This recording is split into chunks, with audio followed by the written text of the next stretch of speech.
Hi, welcome back to the Jackie and Glenn channel. I'm Jackie. And I'm her husband, Glenn. And I don't know why every time I do that, I'd be like, hi. Be squinting my eyes. But we're back. Hey, before you get started, make sure you hit the subscribe button, that bell notification. If you're a first-time visitor, please hit that subscribe button, that bell notification, so you don't miss any of our reviews. And I just said that like we was in church. And the thumbs up. Give us a thumbs up as well. Today we're reviewing Married at First Sight, Season 15, Episode 16. This isn't Best Friends at First Sight recap. Yo, I'm excited. Decision day is like next week. We had a lot of these couples are up in the air, and we get to review them today. So we get to have some fun. Let's start with Miguel and Lindy. Okay, so we see Lindy having a chat with her sister about how everything is going. She conveys her concerns about the fact that Miguel has a little bit of controlling, trying to control my personality, how I act, and Lindy don't like that. No, she didn't like it at all. She talked about the miscommunication issue. She talked about how at times when she doesn't do, I'm going to say quotation marks, she doesn't do what he says. He puts up a stone wall and he becomes more controlling to her. So she doesn't like that. There's some underlying controlling issues there with Miguel. We see it. She sees it. Other people she tells sees it. But I don't think Miguel sees it. Well, not to jump ahead, but when they had a conversation later about it, he was like, you know, I don't want you to feel like I'm controlling, because he thinks controlling like, you can't go here, you can't go there, you can't see this person, you can't do this. And she was like, no, controlling is not just that. It's like, when I act a certain way, then what you give back to me is like, oh, I don't like it when you do that. It's not necessarily just giving a order, a command that's controlling. It's other ways to be controlling. And I don't know if he got it.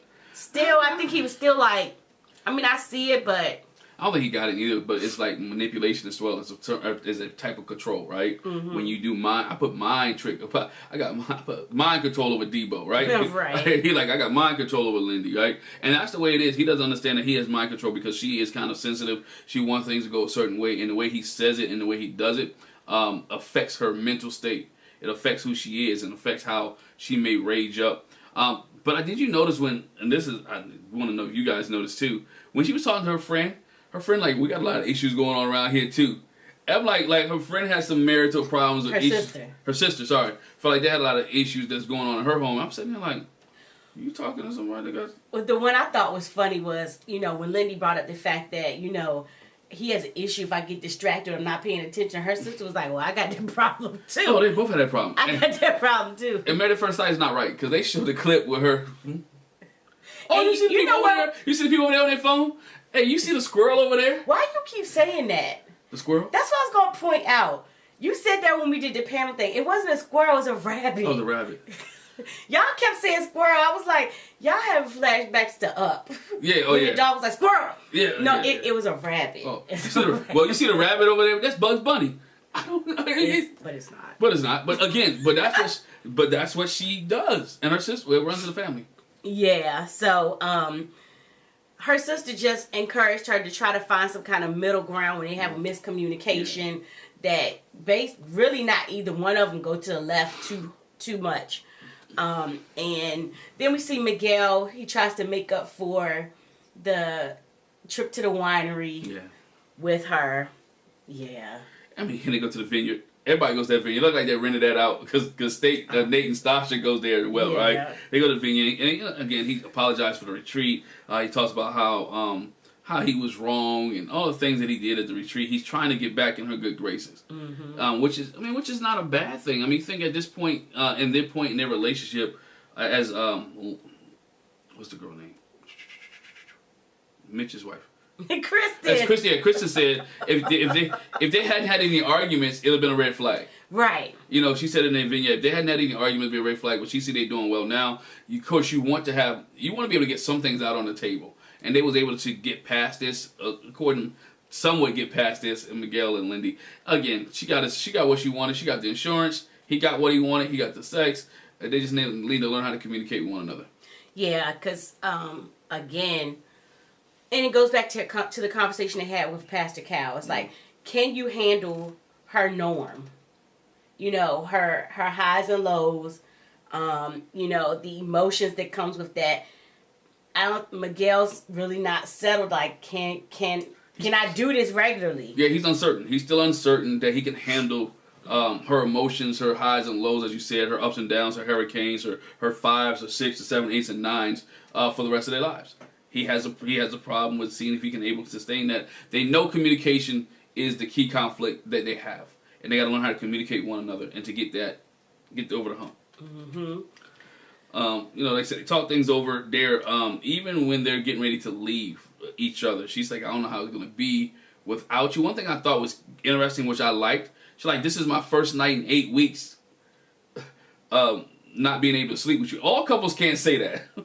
Right. All the couples can't say that. Some of the couples, some people, when somebody went home, but she legitimately said, you know what, I've been with you for 8 weeks. We slept together in the bed together for 8 weeks, so we've been around each other for 8 weeks, and you're leaving, and I really do miss you. You know, and that's what I thought was key there, that whatever happens with Lindy and Miguel, they actually tried. They're actually trying, and they actually went through the process of, let's be married, let's do this, and let's stay together. Mm-hmm. I guess what you just at the end, but I'm not, no prediction reviews here. If you want my prediction review, our prediction review, you need to watch the panel discussion Sunday. Okay. Yeah, nope. You need to watch panel discussion Sunday. Leave it alone, then. Oh, you want to give yours today? No. You sure? I'm sure. Oh, yeah, we just panel discussion on Sunday. Okay, so But not a whole lot of... If you're watching this after Sunday, then you need to go watch that video of the panel discussion so you can see our decisions. All right. So really not a whole lot with Miguel and Lindy. Yeah. We know their communication and him handling her scale of 1 to 10, what she calls a 4.5. He actually probably calls a 10, and actually we find out Miguel's got some 10s in there too. So that's what they're gonna have to go into decision day with, trying to decide, can we handle those extremes of each other? And they gotta realize that Lindy probably lives on a 5. Yeah. I mean, it is what it is. Pretty much. All right. Mitch and Krysten? Mitch and Krysten. Okay. All right. We see Krysten meets with her friend, right? I couldn't catch the friend's name. I think this may not even be a point of y'all, but she meets with her friend, right? And she talks about feeling fairly confident about the relationship with Mitch that she has with Mitch, but she needs some reassurance, right? Yeah. She needs a grand, this is where I'm like, she needs a grand reassurance, a grand romantic thing, something big to make her know that Mitch is really in love and feeling her. Do you need something grand? I feel like at this point, no, she doesn't need anything grand. Like me and you talked about, I think with this married at first sight process, when you get to the 8 weeks, you shouldn't be expecting nobody to be in love with you. You shouldn't be expecting nobody to be head over heels. You should expect them to feel like, I could do this longer than this time frame. Right. Even if you go into decision day, like, they harp, and I know that's the point, but they harp on being married to this person for the rest of your life.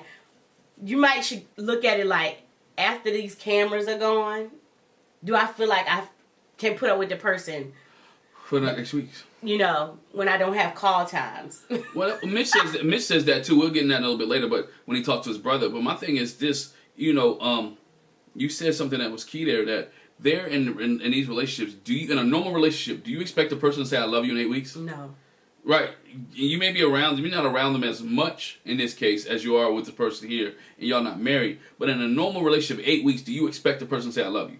So I wouldn't expect that to be here. I expect the person to show me some acts of kindness or some acts of love and some acts of generosity. And we'll talk more about that when we get to Stacia and Nate. But I should see glimpses of this thing. Not really a big grand gesture that she wants, right? And she said that would solidify her intentions going forward. Mm-hmm. She says that her marriage is not what she wants it to be. Her friend asked her, was she going to give time to work it out? Give it time to work it out. Mm-hmm. Which goes back to your point. Are you going to give it time to work out? Is 8 weeks, do you need more than 8 weeks? Can we get more than 8 weeks? No, that's where she's at. And, you know, her answer was like, only time will tell. We'll see. But Mitch has to do this big, grand gesture first, or at least tell her I love you. Well, with her friend saying, you know, can she give it time to work out? We're gonna get to that the conversation that she has with Mitch later, I'm like, ugh. Yeah. This does not sound good. But anyway, Mitch talks to his brother, and he's wrestling with the situation. He talks to his brother, and he's talking about he's wrestling with, you know, I know what Krysten wants. She wants me to give this big love or this big situation. I don't know if I can give that. I know I'm not giving her all of me. I'm not giving her all myself. But I also want my norm. I haven't been able to ride my bike, my electric bike like I want to. I haven't been able to go surfing like I wanted to. I've been in this whole process, which goes what you said earlier. I want to know what it's like without the cameras and me having to be making production calls, me not staying in a bed that's not my own. I want to know what it's like, basically, what normal life looks like for Mitch and Krysten. And that's what he was telling his brother. I want to know what normal life looks like. I'm confused. Why you ain't been able to go surfing? I guess I don't understand. Cause maybe filming takes too much time, but I'm not gonna blame that on Krysten for why you can't go. She's been willing to go surfing with you. She's been going surfing with you. She don't have no problem with you riding your e-bike. So why are you thinking that because you're with Krysten you can't do these? I think that's Mitch more not doing regular Mitch stuff because he's so focused on the process. And he's got to find a way to intertwine the two because he's focused on I'm not single Mitch, I'm not regular me no more. But you have to bring regular you into the relationship. And I think his brother kind of brings that to him. Like, you know, it don't have to be like that. Nah, it definitely has to be like that. One thing that Mitch said that I thought was key, he said, I love the Krysten. And he said it several times. He said, I think last episode, he said, now, I love the Krysten that I saw on the retreat. The funny, quirky, excited. She let her hair down. That's who I like. That's what I like. That's what I'm excited about. I took that as he was calling her stuck up and not really being more, being her. But I think she is different when she's around the whole group. Yeah, I was going to say. Than she is what it is. When she's by herself or with him. And maybe because it's the way he is that doesn't allow the freedom for her to be that relaxed. It might have been a little alcohol too. I don't know. But as she be saying, I don't know. But that's what it is, you know. But he is still very fond of her. He likes Krysten.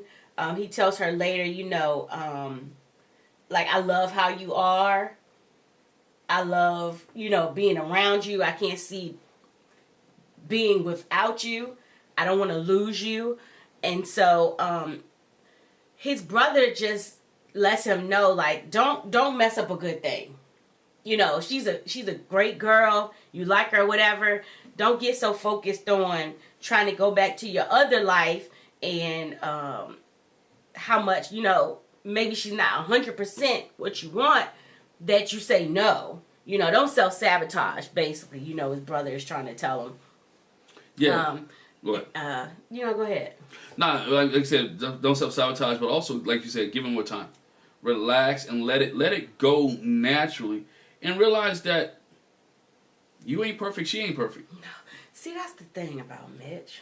Right, it's not perfect. It's not a perfect relationship here, dog. That's the thing about Mitch, I gotta throw this in here. It's like, you know, I like this Krysten. I like it when she does this.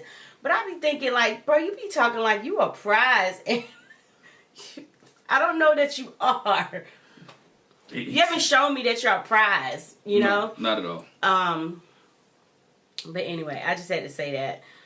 You know, we get when Mitch opens up on, you know, they have the little couple thing, and I want to put this in there. The group date. The group date where they were driving a little, I guess what they roasters car go-karts. They call them go-karts. Mitch opened up a little bit on the date, saying, look, you know, he knows that he hasn't given everything to Krysten. He knows that he has been holding back, and she wants a bigger thing for him. And she opened up and she said, look, yeah, I do. And I want you to say this. And then, you know, Lindy got involved. Like, she's serving this up to Mitch. She's actually telling him what she wants to make herself on a decision. The other way, it's like a volley. I am throwing the ball up, and all you have to do is spike it, Mitch. And you keep seeing Mitch. In my eyes, it's like Charlie Brown kicking a ball, right? She's holding it up for him, and Mitch is like, I don't know if I can kick it. I don't know if I can kick it. I don't know if I can do it. I don't know if I can. And then eventually he's gonna try, and I think he might fall flat on his face. Yeah. But yeah, he understands that he hasn't been fully clear with her, and she wants a level of clearness. You know, when they talk that night, they sleep in the bed for the last time, and he actually let Luna in the bed. She asked for this last night. Can we all sleep in the bed together and let Luna in the bed? I got a problem. And I ain't trying to be vulgar. What? My last night on Married at First Sight, whether we stay in decision day or not,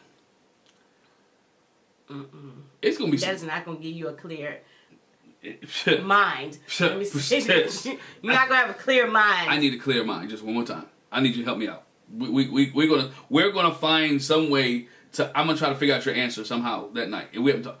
The dog is not sleeping in the bed with me on the last night that we're together. It could be the last time. It could be the last time. Let's try to work some chemistry. Not keep the dog in the bed, but we missed. Well, let's go back. Let's go back to that dinner that they had. Like Mitch and Krysten they have a nice romantic dinner. Mitch had set up, and at this dinner, Mitch was basically saying, "Oh, I'm in love with you." Mm-hmm. But I don't love you. And I'm always confused with that. I love you, but I'm not in love with you. What's the difference? I think that you send mixed signals. You're confusing somebody. I love you, but I'm not in love with you. What does that... I mean, like, you love your parents, but you're not in love with them, right? No, I'm in love with my parents. I really... genuinely... You in love with your parents? Like, in love, like, I love my parents. Not like I'm in love with you, because I'm in love with you different, but I think you can have different degrees of in love. I don't know. That's different. I'm not in love with my siblings, my parents, my parent, yeah. You love them, but you. I love them. You're in love with them, but they have different degrees of in love. I mean, I'm not in love with my parents sexually. No, right? That's nasty. But I'm in love with my parents for who they are, for how they raised me, how they brought me up. So you see what I'm saying? There's different degrees of being in love. Yeah, and I don't want to get off on a tangent when it comes to this, but I think that's why. In the Greek, it is Greek. In the Greek, that's why there's more than one word for love. Mm-hmm. In English, we only have love. You know what I'm saying? Mm-hmm. So love, you got agape, you got the brotherly love. You got the storge, that's the romantic love. Right. So I think that's the. So I see what you say. I wouldn't say I'm in love, but you have a different kind of love with your parent. Yeah, but I think when people say in love, like romantically, like that's when they say I'm in love. Like I love you, I care for you, I wouldn't want anything to happen to you. If you're stranded out on the road with a flat tire, I'll stop what I'm doing and I'll come see about you. Because that's the kind of love you have for your parents too. But you don't have that kind of love like just to look at you just only look at you like that. I hope so.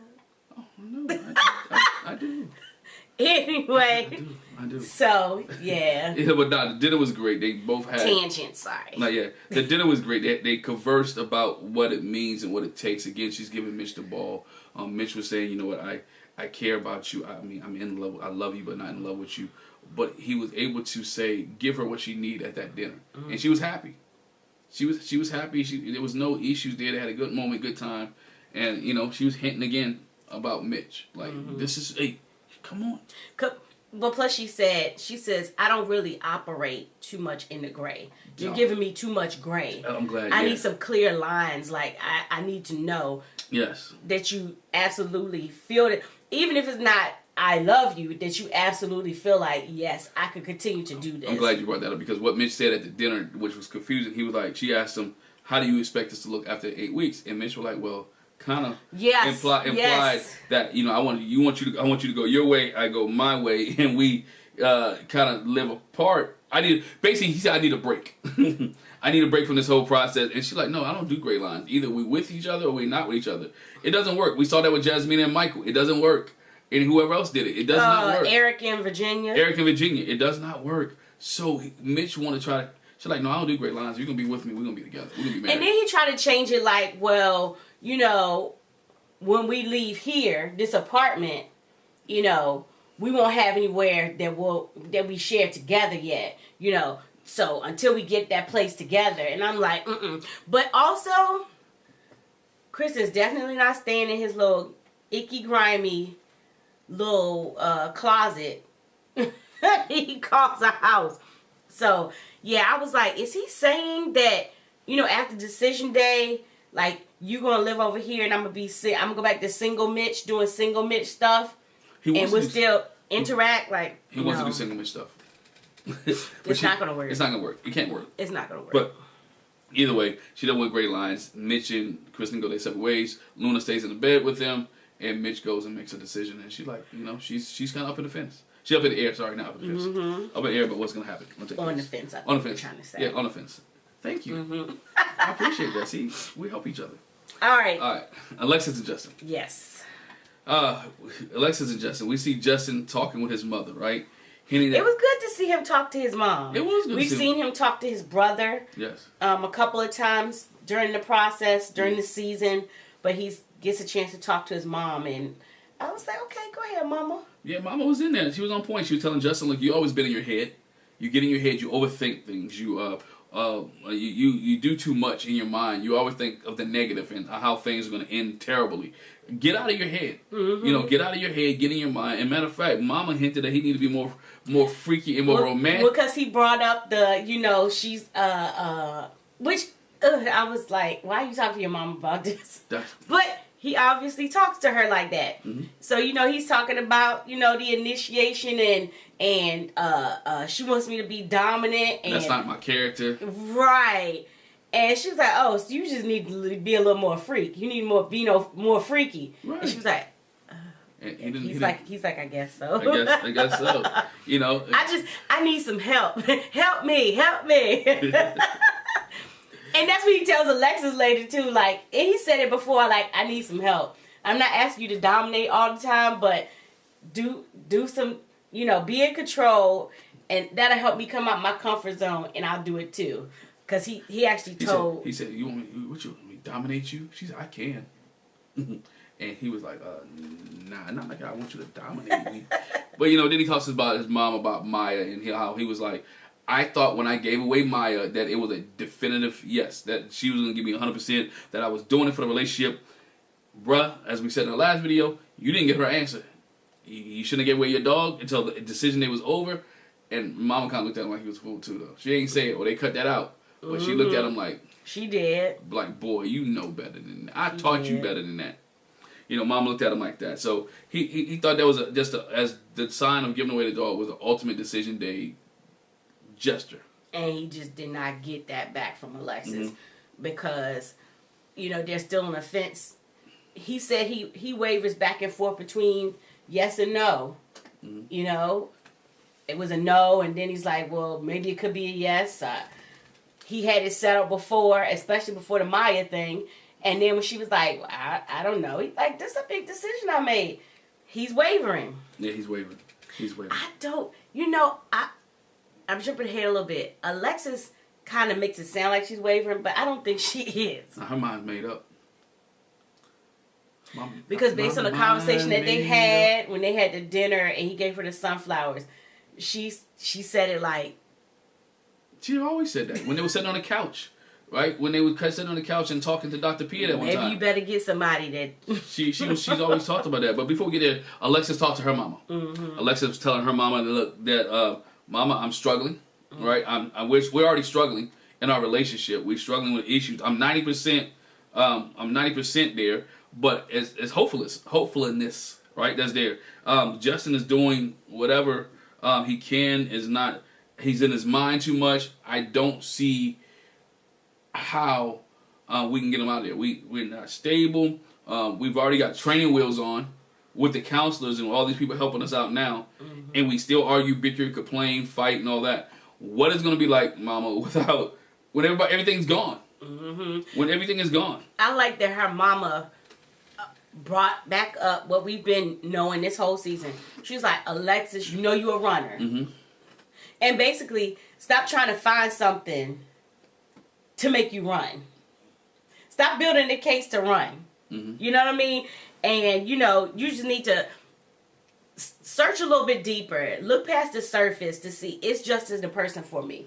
you know, can I work with? Because he's gotten better as far as his emotions. We haven't had a problem with the half truth. You're not telling me complete. Yeah, but she talked about it in her vignette that she doesn't know if Justin is going to be different. He said he's going to be different, but she's not sure if he is going to be different. Like, get that man a chance. Get that man a chance. She's humble. She said that. So to me, it was like, Again, they ought to not, and I know they peg it as this what the show is, but just look at it like, okay, I've done this 8 weeks. Can I try it for however many weeks after that to see if I can, without the cameras, without the pressure, with everyday life, is this somebody I can deal with? I should make my decision based on that. Do I want to keep? Is it worth keep trying?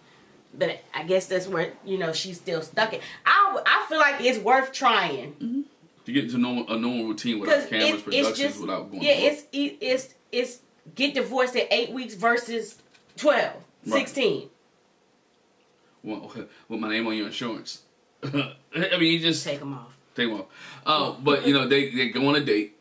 They go on, he has a nice little dinner for her set up. He gives her sunflowers because he said he realized when in one of the conversations, that's what she likes. That's her favorite That's flower. her favorite flower. Alexis has got a nice brown dress on. Again, I can say this, and I told my wife this.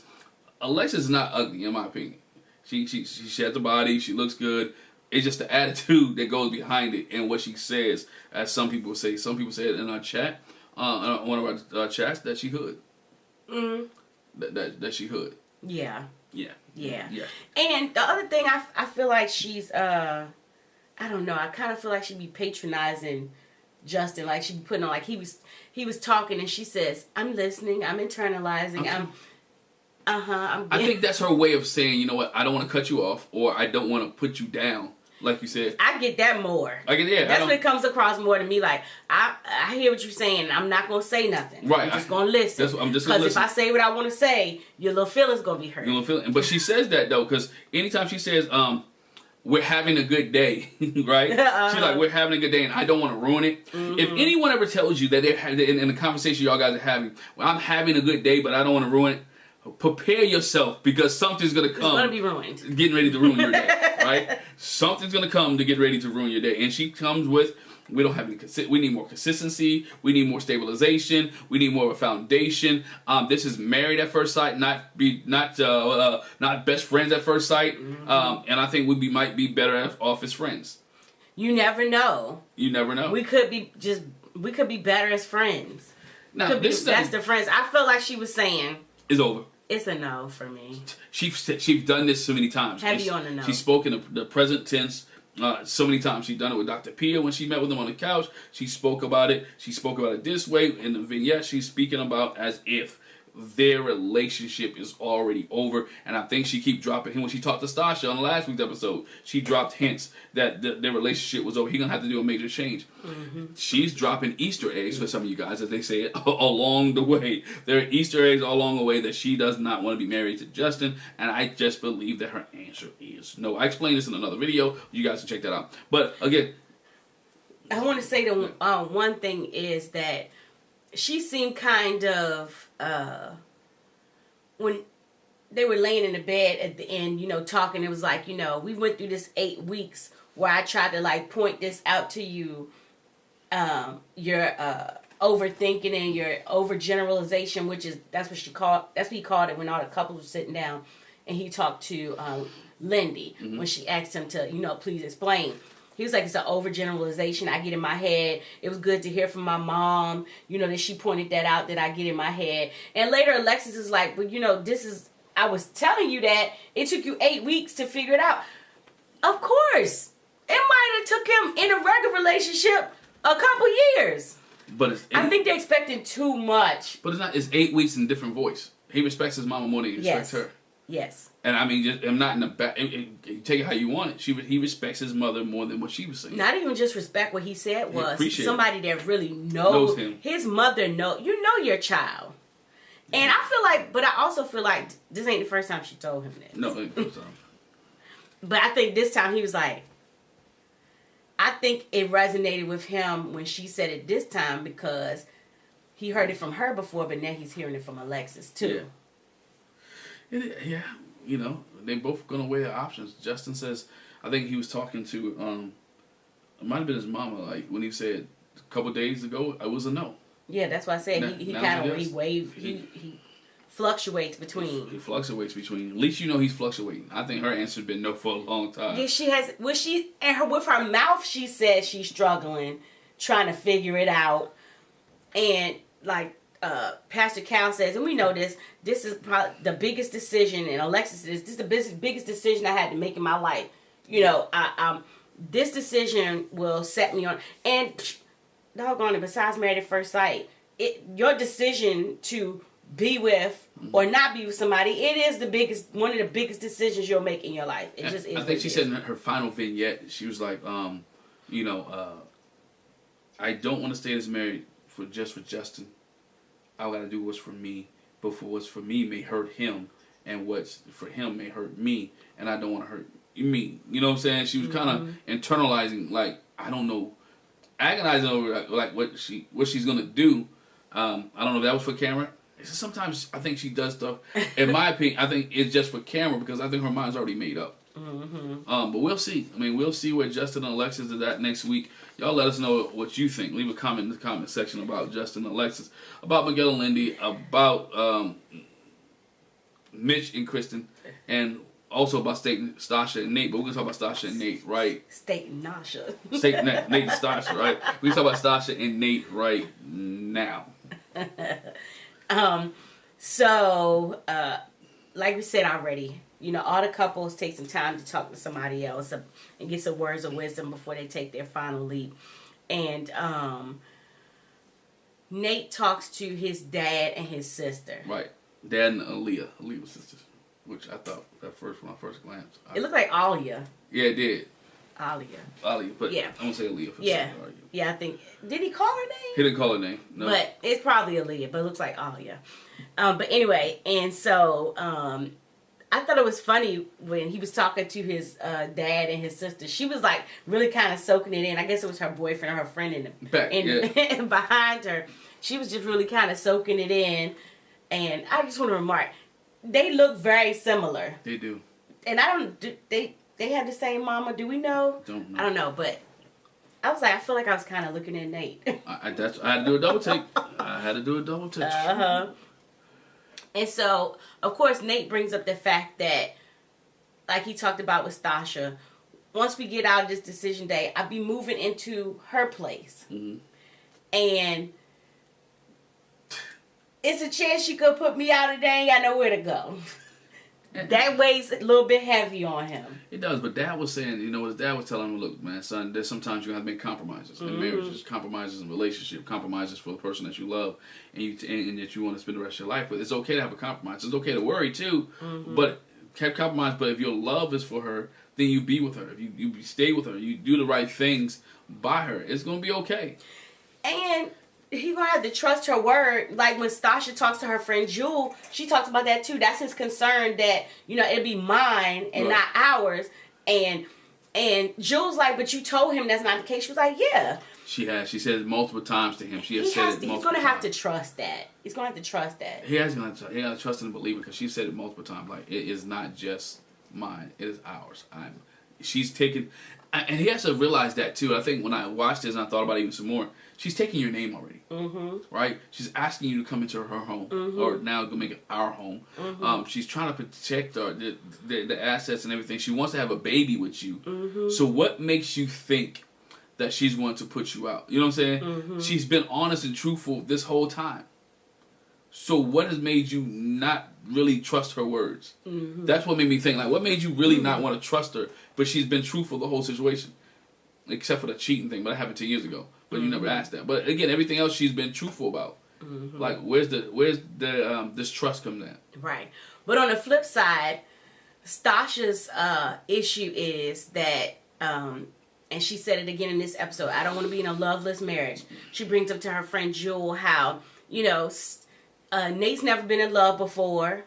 He never had a serious relationship, but yeah, he lived with a woman. So I'm confused. For 2 years. For 2 years, you were with this woman, but you weren't in love with her, and you never had like a serious relationship. Mm-hmm. I'm concerned, which that later on spawns her whole conversation. It's like, I need that deep emotional connection. Mm-hmm. I need you to show. I need you to show me. I need you to express it to me. And like me and you were saying, I was like, he is doing the things because he got upset. He was like, don't discount what it is that I'm doing. Yeah. I got this tattoo on my hand. I'm doing this, I'm doing that. She says, you're not putting into effect the tools that the experts gave. He said, I am doing the tools. What I'm not going to tolerate is you not giving me credit. Okay. But like I told you, she's like, I hear all that. I promise you, if I go talk to the girl you used to live with, she'll probably tell me you did some of the same stuff. So I can't trust that. I can't trust that means that you're all in. Because something let that woman know you was all in because y'all lived together for 2 years. Yeah, his thing is this, and I think her thing is she thinks he's just going through the motions. Mm-hmm. Right? She doesn't feel that deep desire behind the affection that he's showing. He thinks he's giving all in because this is, again, it goes back to the conversation we had about a month and a half ago. His A is her C. Mm-hmm. He's giving 100% in his mind, but his 100% is only really a C grade. She's giving, so she's like, well, I thought 100% would be this. And he's like, I'm giving 100% and it's not measuring up to what her grading scale is. Mm-hmm. And so she's not feeling the desire from that she expects. But you still sexing them. Mm-hmm. You still giving them enough control to these panties that you had on. So he's doing everything that you asked him to do. He's disagreeing on certain things that he's rightfully have the right to disagree on. So again, it makes you think, what are we not seeing between this couple? He's doing all the things. I mean, I understand Nate's frustration. Like, I've got the tattoo. I'm giving you love. I'm giving you everything. What do you think that is? What do you think it is? That's a sign of your commitment. Your commitment. But she's like, but it don't say you love me. She wants to hear the words, I love you, Stacia. I love you deeply. That's what she want to hear. But we talked about that at the beginning of this video. It had only been 8 weeks. Mm-hmm. And he said, I'm growing into love you. I care about you. I don't see how my life will be without you. I want to be with you. I just not to the place where I can say I love you yet. Mm-hmm. And his dad kind of put it in perspective for him too, because he asked his dad, like married advice. You've been married before, and his dad was like, kind of like, yeah, I mean, I have, but yeah. I don't know if I'm the best person to ask. But he did tell him, everything's not going to be peaches and cream. It's not all going to always go right. But, you stick in there, you learn how to compromise, you learn how to work it out. Even when it comes to the finances, she wants to be financially secure, understand that. She wants it to be a certain way when you have kids. Believe it or not, son, you can have fun and you can have kids. And that's the other thing that Stacia didn't like either. It's like, I'm telling you that this can happen. You're not taking my word for it. It takes your dad to say it before you want to, jump on that. It goes back to Nate not trusting her. Right. He doesn't have trust in her. And because the way he put it, way she put it was, because your dad have experience in it. I don't have experience. And she already said he was, immature in experience. Yes. And emotionally, because he has had these experiences that she had, and she hasn't been around the things that she's been around, and he's emotionally, they're not on the same level emotionally. He's behind her emotionally, and she's being honest, and you can see this immaturity in Nate. And I'm not mad at Nate for being frustrated, because it gets frustrating when you think you're doing everything that you're supposed to be doing. He was upset, and the person that you're doing it for doesn't see your efforts, because again, most people, I'm not saying most people, some people don't think men want affirmation. Men want affirmation just like women should want affirmation. Brother, if he fixed the car, he put the light bulb in, he wants you to say thank you. If he fixed if you fix dinner, she wants you to say thank you. You know what I'm saying? If she's been home with the kids all day long and you come home from work, you know what? I appreciate you for taking care of the kids today. So people want that affirmation in relationships, and don't take for granted they're doing it.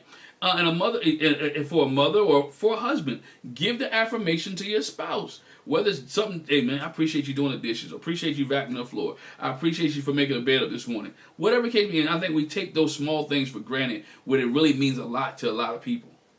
Mm-hmm. And that's what, and you can see that in Nate's voice, like, yo, appreciate what I'm doing. I'm doing a lot. I started a posting up for you. I got a freaking tattoo for you. I'm moving in your house for you. I can't even pick out the handles to the drawer. I mean, it's like, yo, I'm giving it everything. So take that as me being love, but she looks at it as being committed. He's looking at it being love.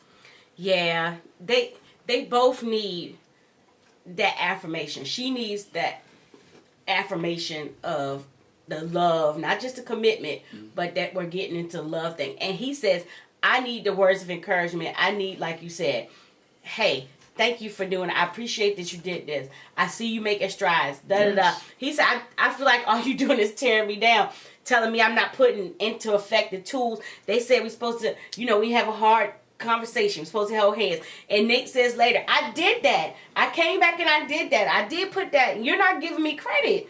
And he was like, I'm not going to be in a space where I'm doing these things and I'm not getting the affirmation. I'm not going to really do that. I feel like I'm stuck. He said, you stuck? Yeah. What you mean stuck?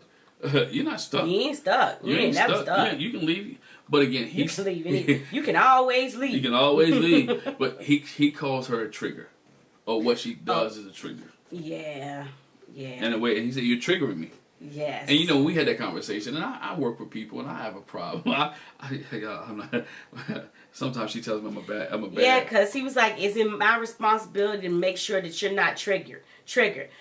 If you know that somebody has a trigger, absolutely. If you know that person got a last nerve, you don't step on the last nerve. But she's not intentionally stepping on the nerve. I know, but I'm saying when it comes to trigger. So they're having a conversation. Right. So you know it. Sometimes I'm a bad therapist. I'm just saying. In my day job. But I'm just saying, so when you know it's triggering to somebody, as a spouse, as a friend, even. Yeah. As a parent, when it says parents don't provoke your children to wrath. Mm-hmm. You know what I'm saying? If you know that this get your spouse, you don't keep pulling that out. So he's like, right. That's triggering to me, because he said it brings up those feelings of that I'm not good enough. My insecurities. It's my insecurities. And so please don't trigger me. That's what he's saying. But again, it goes back to her wanting him to go to therapy by getting help with his triggers. And I understand, I don't think she intentionally pulls a trigger. But it's just those soft things, and she has to be mindful of thinking those things. And you have to intentionally not. But also as Nate gets the healing process he needs, he knows that's his insecurity. You can't allow that to take you to the 10th degree, right? You got to know the intent of the person who's saying it, and you got to know that she's not trying to kill me. And I got to realize that I need to kind of put a safety on my trigger, right, so it doesn't go off. And so that comes a therapeutic approach as well. Like, hey, I understand my triggers. I recognize my triggers, and I'm gonna walk away from this conversation right now. Or saying, you know what, Stacia, you getting ready to pull a trigger of mine? Can I get 5 minutes? I pull a trigger. I mean, I'm just saying, though, but one of my triggers is about to get activated. So you're triggering me. Can I get 5 minutes? Can I get 3 minutes? Can we hold off? Can we table this till later, till I'm calmed down? We can't. You don't want to be controlling. You don't want to be demeaning. You don't want to say anything outside of the way in your marriage, because once you say things, you can't take them back. Mm-hmm. So you want to be able to have a clear, collective mind in order to move. And when you recognize your triggers, then you're able to handle and build your relationship better. So Nate has some triggers. I mean, we saw Stacia when Nate left. I mean, good gracious, you commented. She fell down by the door. And she hit the... But that was when he left for their night alone. For the night alone. But I was like, Stacia slid down the wall. She slid down the wall. But again, I think they'll be okay. I think they can get past this. They just have to learn how to trust each other and build their relationship and know that, look, they are forced together. I'm a movement by myself, but I'm a force when together. Isn't that Neo? Yes. All right, that's Neo. I just want to make sure I have my because if I was wrong, I want to make sure somebody say that ain't who he is. It's Neo, right? But again, I'm quoting Neo. I'm a movement by myself, but we're forced when we're together. And they gotta realize that they are forced together and they work better together. It's just a learning process. And I think we watch this show, or they come in anticipation. There's some things that you learn that you learn over 20 years that you don't get in 8 weeks. Right? They're trying to get all this and squish all this into 8 weeks. It doesn't work, man. We're 21 years in, and there's still some things I'm learning daily. He's still learning. See, I gave her the volley, right? And she just spiked it on me, right? She just spiked it. I gave her the volley. She spiked it on the shade. But no, we're both still learning. We're both still learning. But we're both still improving too. Improving too. So yeah, it's great over here. It's great over here. Trust me, if it wasn't great, wouldn't be no videos. It's great over here. It's great over here. We're having fun. Hey, before we leave, make sure you hit the subscribe button. Make sure you hit the bell notification. If we missed something, leave a comment in the comment section below. We will give you our decision day predictions on this Sunday's upcoming panel. Yep. All right. This Sunday's upcoming panel will be Sunday afternoon. Look in our community section for the time of the panel. Please join for the panel. We got a big surprise for you this week on the Married at First Sight panel. Please tune in. It is a big surprise. Big surprise. So check us out. Can I say this? No. But disclaimer, I ain't pregnant. Nah, if she's pregnant, we suing a doctor. I ain't suing a doctor. And Artika already had her baby. Yeah. Talisa ain't pregnant either. Nah, yeah. So don't go there. Don't go there. Trust me. I'm gonna be rich. If we pregnant, look, you can't go backwards when you got an 18-year-old, you got a 16-year-old, and you got a 9-year-old. I got 2 to getting ready to go to college, and within the next 2 years, we're not going backwards. Yeah. Unless God, so it ain't that kind of surprise. Unless some Virgin Mary stuff stop happening. It ain't that kind of surprise. But ain't that about a surprise. But anyway, make sure you hit the subscribe button, the bell notification, continue to support our channel. And be on the lookout for our new channels coming up, Matrimony Thoughts, where we just dig into more about relationships and the thoughts of us married folk. Yep. So, thank you. Bye. You sure you're not pregnant? I'm just joking. Don't be done. Look. Don't do that. Aunt Flo says I'm not. Don't do that. Don't do that. Look. Thank y'all for watching. Thank y'all. Bye.